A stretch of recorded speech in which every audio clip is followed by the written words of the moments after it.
السلام علیکم، میں ہوں عسکر علی اور آپ دیکھ رہے ہیں عسکر نصیب والا یوٹیوب چینل۔ پریویس ویڈیو میں ہم نے ڈسکس کیا تھا کہ ایک نیو سکل سیکھنے کے لیے سیلف ڈسپلن کتنی اہمیت رکھتا ہے، اور اس میں ہم نے ڈسکس کیا تھا کہ آپ نے سیلف ڈسپلن میں اپنی اسٹرینتھ کو آئیڈینٹیفائی کرنا ہوتا ہے، ویکنس کو آئیڈینٹیفائی کرنا ہوتا ہے، اور ایک گول سیٹ کرنا ہوتا ہے اور اس کا روڈ میپ تیار کرنا ہوتا ہے، ٹیمپٹیشن کو اوائڈ کرنا ہوتا ہے۔ اس کے علاوہ آپ نے جو پلان ہے اس طرح کا سیٹ کرنا ہوتا ہے کہ وہ ایگزیکیوٹیبل ہو۔ آج کی ویڈیو میں ہم دیکھنے جا رہے ہیں کہ گول سیٹنگ ہے کیا، ہم نے اپنا گول کس طرح سے سیٹ کرنا ہے، اس میں کیا چیزیں دیکھنی ہیں۔ تو سب سے پہلی بات تو یہ کہ آپ کا جو پلان ہے وہ ایکشن ایبل ہونا چاہیے۔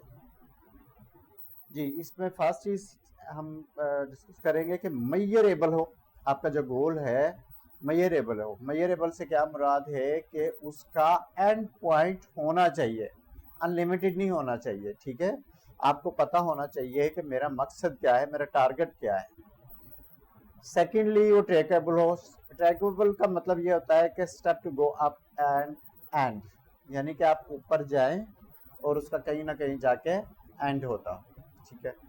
تھرڈ یہ ہے کہ ریلیونسی جس اسکل کو آپ سیکھنے جا رہے ہیں وہ آپ سے ریلیونٹ ہو، ایسا نہ ہو کہ آپ کا اس میں دل نہ لگے، آپ کا انٹرسٹ نہ ہو اور بعد میں آپ اس میں بوریت فیل کریں۔